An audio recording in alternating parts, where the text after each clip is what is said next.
Hai semuanya, kembali lagi bersama Heni Suciono. Kali ini aku mau sharing tips basket untuk adik-adik dan teman-teman sekalian. Jadi ini adalah salah satu tips fundamental basket, yaitu bagaimana kita memanfaatkan konsep grounding.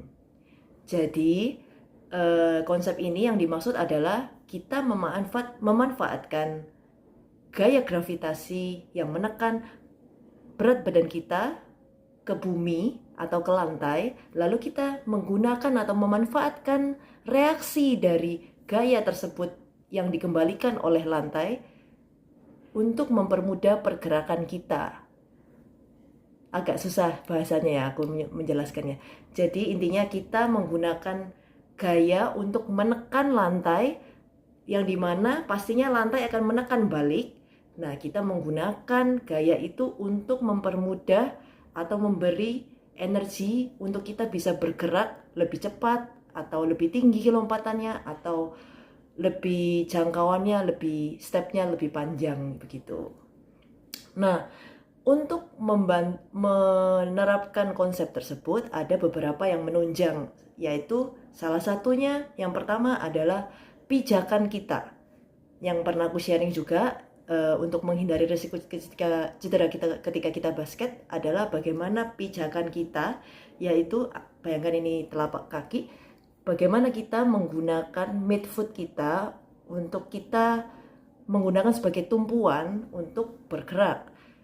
Jadi kalau kita ketika jogging, kita biasa mendarat atau untuk menekan, untuk melangkah maju lagi, kita menggunakan tumpuannya di midfoot. Nah, tapi itu nggak paten harus selalu jinjit ya. Di dalam basket itu kan ada pergerakan untuk lari melingkar atau lainnya itu, atau ketika ngedrive itu kita nggak harus selalu jinjit, tapi ada kalanya itu yang dimaksud dengan tumpuan midfoot itu ketika kita posisinya benar-benar menapak semua full foot di lantai, itu kita tetap bisa mengontrol tumpuan kita untuk ketika kita mau bergerak itu yang ditekankan adalah midfootnya saja. Jadi walaupun ini kena lantai semua, tetap kita waktu kita mau bergerak melangkah ke samping, ya kita tumpuannya dari midfootnya yang menekan untuk mendorong kita bergerak, change direction itu.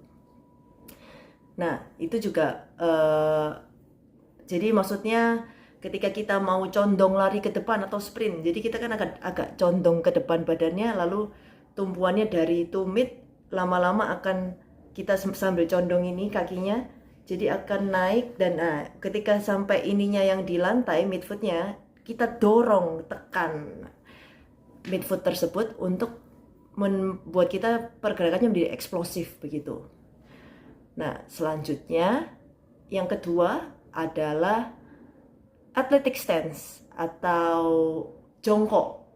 Jadi jongkok itu penting juga, maksudnya athletic stance itu penting karena itu bisa membantu pergerakan kita ketika kita offense maupun defense, untuk misal shot ready atau misal kita defense juga agar lebih kokoh, dan juga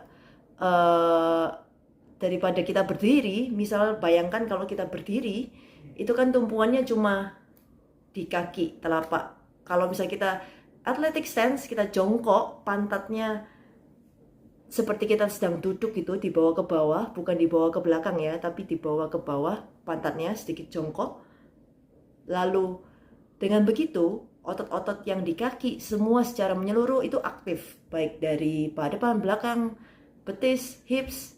Jadi satu kesatuan aktif dan kita siap untuk selalu antisipasi pergerakan-pergerakan yang kita inginkan. Jadi dengan apa yang hubungannya dengan grounding tadi apa? Jadi itu menunjang agar kita bisa kokoh posisinya. Lalu juga agar kita lebih aman supaya menghindari resiko cedera tadi. Jadi dengan kita posisinya benar, dengan jongkok, kita menggunakan energi gravitasi dari ke bawah menekan lantai dengan athletic stance, lalu otomatis gaya yang diberikan dari lantai tersebut akan dikembalikan. Dan misal kita mau lompat, tentunya kita akan jongkok dulu kuda-kuda, lalu kita bisa menggunakan gaya menekan ke bawah, otomatis kita akan naiknya ada energi tambahan dari lantai kan, dan juga kita juga menambahkan untuk mau lompat dari otot-otot kita. Nah, jadi dari konsepnya seperti itu, bagaimana kita memanfaatkan gaya tambahan tadi tersebut, energi reaksi dari lantai tersebut.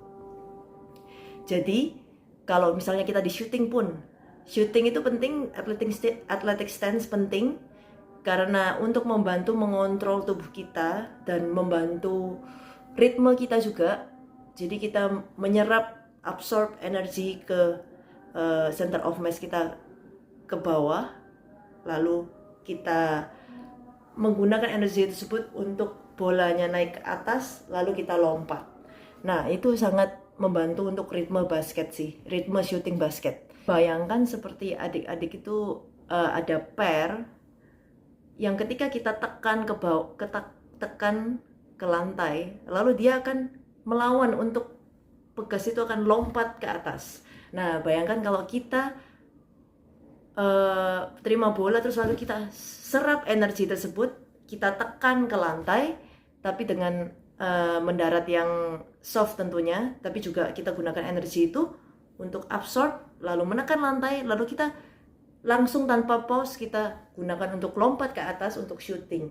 Nah, dengan effortless, kita tangannya follow aja. Nah, itu sudah menggunakan energi dari kaki tersebut untuk membantu ritme kita juga, dan juga saving energinya. Jadi tadi pertama pijakannya harus penting, karena itu sangat, dengan midfoot itu kita bisa dibantu untuk benar-benar eksplosif menekan lantainya untuk menjangkau lagi ke depan atau ke samping, lalu atau lompat ke atas. Lalu juga ketika shooting itu juga penting, ataupun defense, yaitu athletic stance. Jadi kita di posisi jongkok, pantatnya turun ke bawah bukan ke belakang. Nah, dengan begitu kita juga perlu menyadari untuk aware bagaimana kita mengontrol tumpuan, menitik beratkan tumpuan kita di salah satu kaki tertentu. Jadi misalnya kita mau defense, jadi kakinya kan ada dua, maksudnya kaki ada dua. Ya, maksudnya kita mau bergerak ke kanan, jadi tumpuannya otomatis harus di kiri. Jadi kita menitik beratkan tumpuan kita di kaki kiri, di midfoot kaki kiri kita, untuk sambil jongkok tadi posisinya menekan. Nah, jadi menekan si lantai ini supaya kita bergesernya bisa lebih jauh atau bisa lebih cepat. Jadi kalau seandainya kamu cuma berdiri jongkok biasa tapi kayak nggak engage semua gitu dari telapak kaki midfootnya tadi atau juga otot-ototnya tadi, otomatis kakinya akan mati, tumpuannya mati, sehingga ketika orang yang offense itu menggocek, kita nggak bisa bereaksi dengan cepat.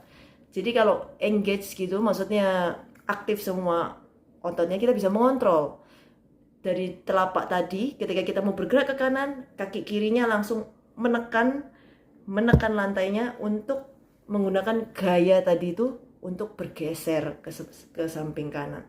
Begitu sebaliknya kalau kita mau kiri, ya menggunakan kaki kanan untuk menekan tersebut. Itu juga penting untuk misal kita drive, biasa kan basket namanya setengah lingkaran, jadi akan banyak pergerakan drive yang melingkar, maka kakinya akan lebih, yang kiri kita akan lebih leaning ke samping gitu. Jadi misalnya kita mau drive ke sana, kita akan badannya agak condong miring. Nah, kaki yang luar ini otomatis akan menjadi pijakan untuk mendorong tubuh kita dan kaki kita untuk bergerak ke sisi dalam, untuk angle drive-nya lebih baik. Nah, itu juga tipsnya, telapak kakinya juga sangat nggak apa-apa untuk menghadap keluar, karena memang menggunakan sedikit midfoot bagian atau di pisau kakinya, telapak kakinya ini untuk mendorong ke depan dan condong ke samping depan gitu ya. Nah, itu tadi tipsnya. Jadi itu sangat basic sebenarnya untuk pergerakan kita, mau di olahraga apapun juga terlihat itu juga dibutuhkan. Jadi menurutku sebelum benar-benar belajar mengenai skill basketnya, mengapa di sejak dini itu perlu di edukasi mengenai pergerakan ini untuk tumpuannya dan lain-lainnya, dan athletic stance-nya atau lokomotornya, supaya dengan pergerakan yang benar menunjang pergerakan kita dengan baik, cepat, kokoh, aman, dan kuat. Lalu dengan begitu kita terapkan dengan skill basket, di pergerakan basketnya akan sangat terbantu dan akan lebih memudahkan tentunya. Jadi maksudnya sebelum adik-adik belajar untuk misal melewati lawan dengan shifty begitu, pergerakan shifty, menurutku penting untuk belajar dulu bagaimana cara drive yang simple, langsung menusuk dengan eksplosif, dengan langkah lebih panjang tapi tetap aman dan kontrol badannya. Nah, itu dengan begitu bisa dengan 2 kali dribble bisa melewati lawan langsung layup. Itu dengan penting juga dengan eksplosif tadi, itu dari bagaimana kita memanfaatkan grounding tadi dengan pijakan-pijakannya tadi. Nah, kalau misal sudah menguasai hal tersebut, tentunya akan lebih baik lagi dengan ditambah skillnya lagi dengan shifty tadi, dikombinasikan kapan ritmenya ngerem, kapan lalu eksplosif ke depan, pasti akan susah dijaga oleh lawan. Nah, semoga ini bisa bermanfaat untuk adik-adik sekalian.